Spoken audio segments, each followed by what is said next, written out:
Hey guys, it's R.V.C here and I'm back again with another video. The Samsung A53 5G was launched a while back.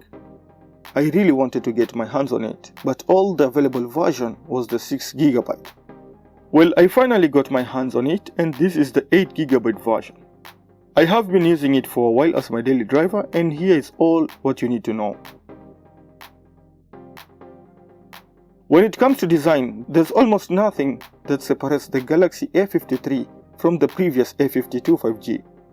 The volume rock and the power button are situated on the right side of the frame and they are easy to reach. Both feel sturdy when clicked, giving it a sense of good build quality.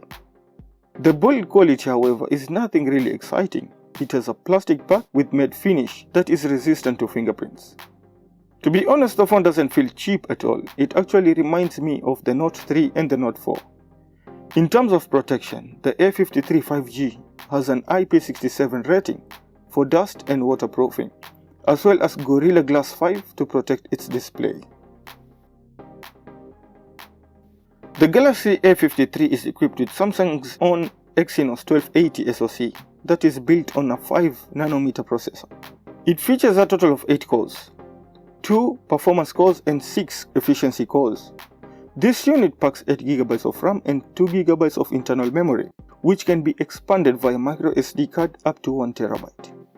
When it comes to performance, the phone isn't the best performer, with some noticeable hesitation and sluggishness appearing throughout the software. This happens not all the time, but some of the time. None of them are deal breakers, and none drastically affect the phone on daily basis. Apps do take a second longer than expected to open. Some transitions and animations aren't that smooth.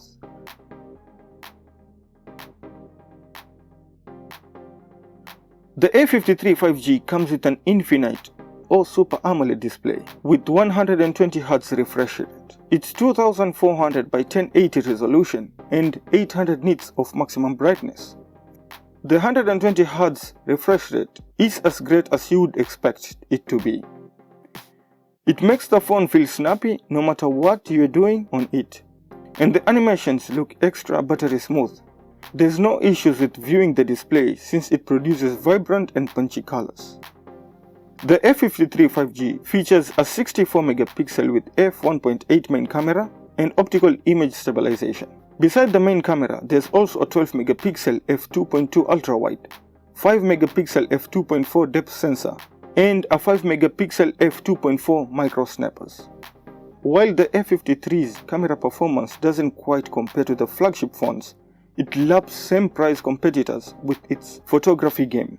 The cameras take photos that are bright and colorful, which makes shots of subjects pop.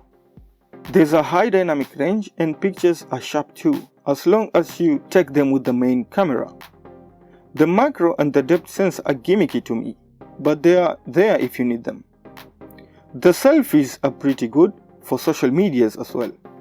Moving to video, you can shoot 4K videos at 30fps or 180p at 60fps on the rear camera, but also on the front camera. It's rare to see a phone that offers this kind of high resolution on the front snapper. All Samsung phones run on One UI. One UI is mainly a graphical overhaul of stock Android, and you'll either like it or hate it. But it is tough with Samsung owns app, which is confusing at times because Google's own apps are also installed too. Anyway, you get Android 12 and Samsung has promised 4 years of Android upgrade and 1 year more of security updates. The battery on the Galaxy A53 5G is a 5000 mAh in capacity and can handle up to 25 watt of fast charging. It is without a doubt a beefy battery, which this shows in my daily usage of the device. The A53 5G easily lasted me a whole day of heavy use. That is with the 120Hz refresh rate turned on. If you don't mind, you can drop the refresh rate from 120Hz to a less smooth 60Hz if you are more of a light user. This phone could likely last a day and a half or even 2. Anyway, the Galaxy A53 5G is reasonably priced, reliable, pretty and capable everyday smartphone, and I will recommend it to anyone except gamers. Well, that's it for today. Thanks for watching, and if you have any questions, please drop it in the comment box below. If you liked this video, please give it a thumbs up.